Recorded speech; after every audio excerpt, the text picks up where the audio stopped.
तो दोस्तों स्वागत है आप सभी का हमारे चैनल की एक और कमाल की वीडियो के अंदर। आज की इस वीडियो के अंदर हम सीक्रेट इन्वेजन टीवी सीरीज के 4th एपिसोड की बात करेंगे। यानी कि आज की इस वीडियो में हम इसके 4th एपिसोड की स्टोरी को जानेंगे और इसकी कहानी को आप सभी के लिए डिटेल से एक्सप्लेन करेंगे। तो इसीलिए अगर आपने अभी तक इसके पहले के पार्ट्स को नहीं देखा है तो प्लीज आप जल्दी से सीक्रेट इन्वेजन टीवी सीरीज के पिछले 3 पार्ट्स को भी देख लीजिए, ताकि आपको इसके 4th एपिसोड की स्टोरी जानने में कोई भी दिक्कत ना आए। अदरवाइज अगर आप हमारे चैनल पर नए हैं तो प्लीज आप हमारे चैनल को सब्सक्राइब भी कर लीजिए और सब्सक्राइब बटन के बगल के बेल आइकन को भी ऑल पर सेट कर लीजिए, ताकि जब भी हम कोई नई वीडियो अपलोड करें तो आप उस वीडियो को सबसे पहले देख सकें। तो फिर आइए अब हम बिना किसी देरी के आज की इस कमाल की वीडियो को स्टार्ट करते हैं और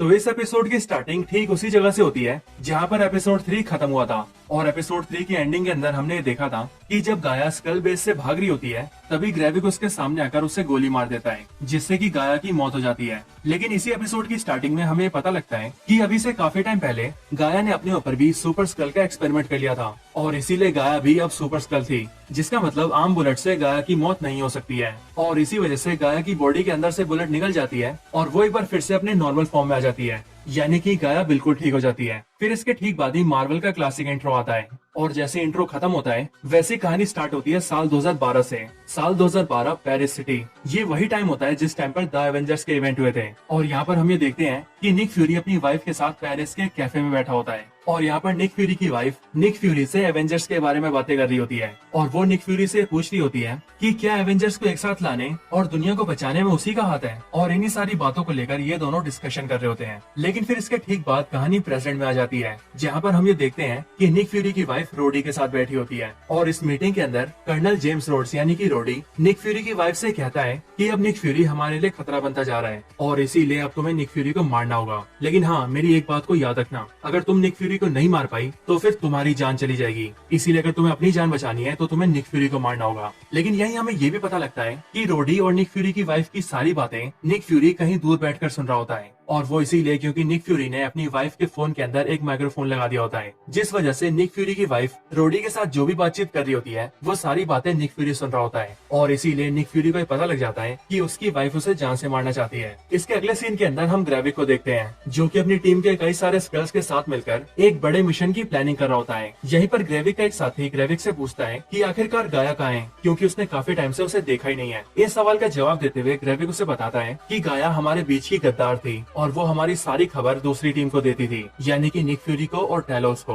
और इसीलिए मैंने उसे जान से मार दिया है। इसके बाद ही हमें ये भी पता लगता है कि ग्रेविक अपनी स्कल टीम के साथ मिलकर यूनाइटेड स्टेट्स ऑफ अमेरिका के प्रेसिडेंट के ऊपर हमला करना चाहता है और वो अपने साथियों से ये भी कहता है कि यूएस के प्रेसिडेंट के ऊपर किया हुआ हमला कुछ इस प्रकार होना चाहिए कि उसे देखकर ऐसा लगे कि ये पूरा अटैक यूएस के ऊपर रशिया ने किया है, ताकि उससे यूएस और रशिया के बीच फाइट स्टार्ट हो जाए और फिर पूरी दुनिया में वर्ल्ड वॉर 3 छिड़ जाए, जिससे कि हम अपने मिशन को अंजाम दे सकें। इसके अगले सीन के अंदर हम सभी गाया और उसके फादर टेलोस को देखते हैं, जो कि दोनों ही एक चेयर के ऊपर बैठकर आपस में बातें कर रहे होते हैं। यहाँ पर गाया अपने फादर टेलोस से पूछती है कि आखिरकार वो करना क्या चाहते हैं, उनका प्लान क्या है, जिस पर गाया के फादर टेलोस गाया को बताते हैं कि अभी उनका सबसे पहला काम ग्रेविक को रोकना है और इसीलिए वो यानी कि टेलोस, गाया और निक फ्यूरी तीनों ही मिलकर ग्रेविक के मिशन को फेल करेंगे और उसे अर्थ के अंदर तबाही मचाने से रोकेंगे। और फिर उसके बाद वो सभी यूएस के प्रेसिडेंट के पास जाएंगे और उन्हें ग्रेविक के बारे में सब कुछ सच बता देंगे और फिर वो सभी यूएस के प्रेसिडेंट से रिक्वेस्ट करेंगे कि हमने दुनिया को एक बहुत बड़े खतरे से बचाया है, इसीलिए अभी आपकी जिम्मेदारी बनती है कि आप इस दुनिया में रहने वाले सारे स्कल्स के लिए घर का इंतजाम करें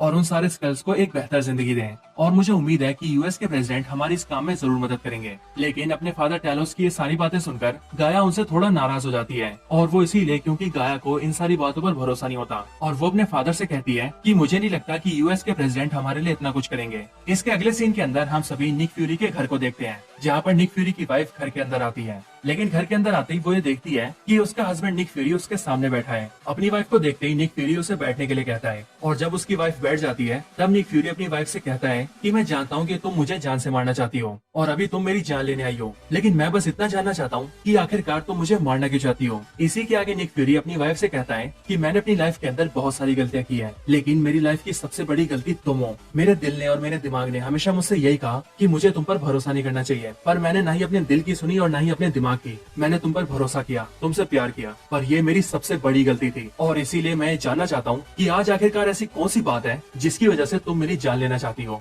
निक फ्यूरी की इन सारी बातों को सुनने के बाद उसकी वाइफ निक फ्यूरी को बताती है कि तुम जानते हो कि मैं एक स्क्रैल हूँ, लेकिन आज से बहुत साल पहले मेरी एक ह्यूमन दोस्त हुआ करती थी जिसका नाम था डॉक्टर प्रिस्ला, और मैंने ये जो रूप लिया है ये रूप डॉक्टर प्रिस्ला का ही है। लेकिन जो मेरी दोस्त थी यानी कि डॉक्टर प्रिस्ला, उसे हार्ट की प्रॉब्लम थी, इसीलिए वो अपनी आखिरी सांसें गिन रही थी और उसके आखिरी टाइम पर मैं उससे मिला करती थी। और जानते हो फ्यूरी, उसी टाइम पर डॉक्टर प्रिस्ला ने मुझे बहुत सी सच्चाई बताई थी और सच्चाई बताने के बाद उसने मुझसे 3 वादे लिए थे। डॉक्टर प्रिस्ला तुमसे प्यार करती थी और इसीलिए उन्होंने मुझसे वादा लिया था कि उनके मरने के बाद मैं उनकी जगह ले लूं और उनकी फॉर्म में आ जाऊं और तुम्हें ये कभी ना बताऊं कि असली डॉक्टर प्रिस्ला मर चुकी है। दूसरा वादा मैंने उनसे ये किया था कि इस सच्चाई को मैं उनके पेरेंट्स को भी नहीं बताऊंगी। और तीसरा वादा उन्होंने मुझसे ये लिया था कि चाहे कुछ भी हो जाए निक फ्यूरी को कभी हर्ट मत करना, और इसीलिए उनका वादा पूरा करते हुए मैं तुम्हारी वाइफ बन गई। लेकिन इसके बाद ही निक फ्यूरी और उसकी वाइफ दोनों ही एक दूसरे के ऊपर गोली तान देते हैं और एक साथ दोनों ही गोली चलाते हैं। बट हम ये देखते हैं कि वो दोनों ही एक दूसरे को गोली ना मारते हुए एक दूसरे के अगल बगल गोली मारते हैं, और फिर ये देखते हुए वो दोनों ये समझ जाते हैं कि वो दोनों ही एक दूसरे की जान नहीं ले सकते, और वो इसीलिए क्योंकि वो दोनों एक दूसरे से प्यार करते हैं। इसके बाद ही वो दोनों एक दूसरे को देखकर हंसने लगते हैं और उन दोनों का एक बार फिर से सुलह हो जाता है। इसके अगले सीन के अंदर हम सभी एक फीमेल स्क्रल को देखते हैं जो कि अपने बाथरूम के अंदर शावर ले रही होती है, बट जैसे वो बाहर निकलती है वैसे ही वो रोडी का रूप ले लेती है। और फिर यहीं से हमें ये कंफर्म हो जाता है कि जो शख्स कर्नल जेम्स रोड्स की जगह लेकर यहाँ बैठा हुआ है वो असली रोडी नहीं बल्कि एक स्क्रल है। और ये ऑब्वियस भी था क्योंकि असली रोडी निक फ्यूरी का दोस्त था और वो कभी भी निक फ्यूरी के खिलाफ नहीं जा सकता था। इसके बाद ही रोडी तैयार होकर बाहर आता है, रोडी यानी कि स्क्रल वाला रोडी, और जैसे ही रोडी बाहर आता है वैसे वो ये देखता है कि बाहर उसके रूम के अंदर निक फ्यूरी बैठा है। निक फ्यूरी रोडी से कहता है कि उसे अपनी जॉब वापस चाहिए,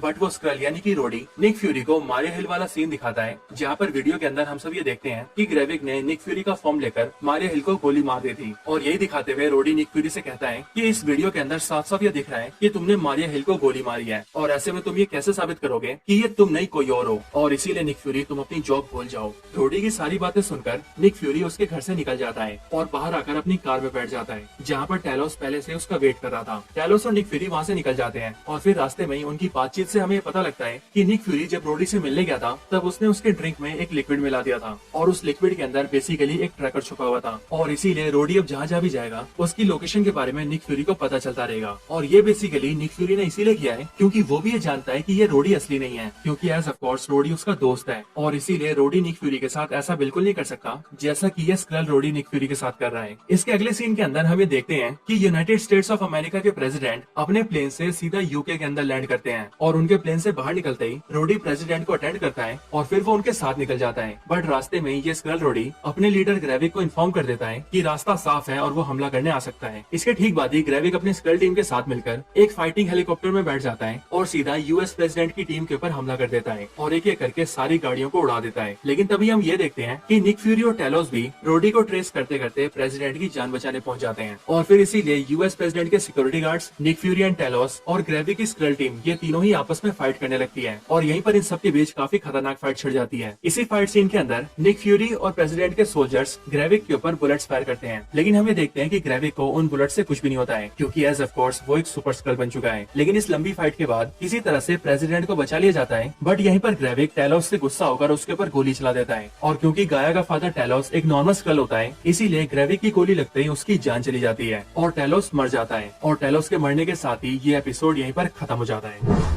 तो दोस्तों यही थी video secret invasion TV series के 4th एपिसोड के ऊपर। अगर आप सभी ने इस एपिसोड को पूरा देखा है तो आप मुझे कमेंट्स में ये जरूर बताइए कि आप सभी को ये एपिसोड कैसा लगा, और इसके साथ ही आप सभी इसके अगले एपिसोड के लिए कितने एक्साइटेड हैं ये भी आप मुझे कमेंट्स में बता सकते हैं। और बाकी अगर आपने अभी तक इसके पहले के पार्ट्स को नहीं देखा है तो आप हमारे चैनल में जाकर या फिर इसी वीडियो के डिस्क्रिप्शन में दिए लिंक को यूज करके उन सारी वीडियोस को भी देख सकते हैं। आई होप आपको वो सारी वीडियोस बहुत पसंद आएंगी। तो बस आज की इस वीडियो में इतना ही। इस वीडियो को यहीं पर एंड करते हैं। वीडियो पसंद आई हो तो लाइक करें, चैनल को सब्सक्राइब नहीं किया तो भी सब्सक्राइब करें। बाकी वीडियो को शेयर करना चाहते हैं तो इसे अपने दोस्तों के साथ शेयर भी जरूर करें, और आप सभी इसी तरह से हंसते और मुस्कुराते रहें। बाकी मैं आप सबसे मिलता हूँ ऐसी किसी और बेहतरीन वीडियो में, तब तक के लिए गुड बाय।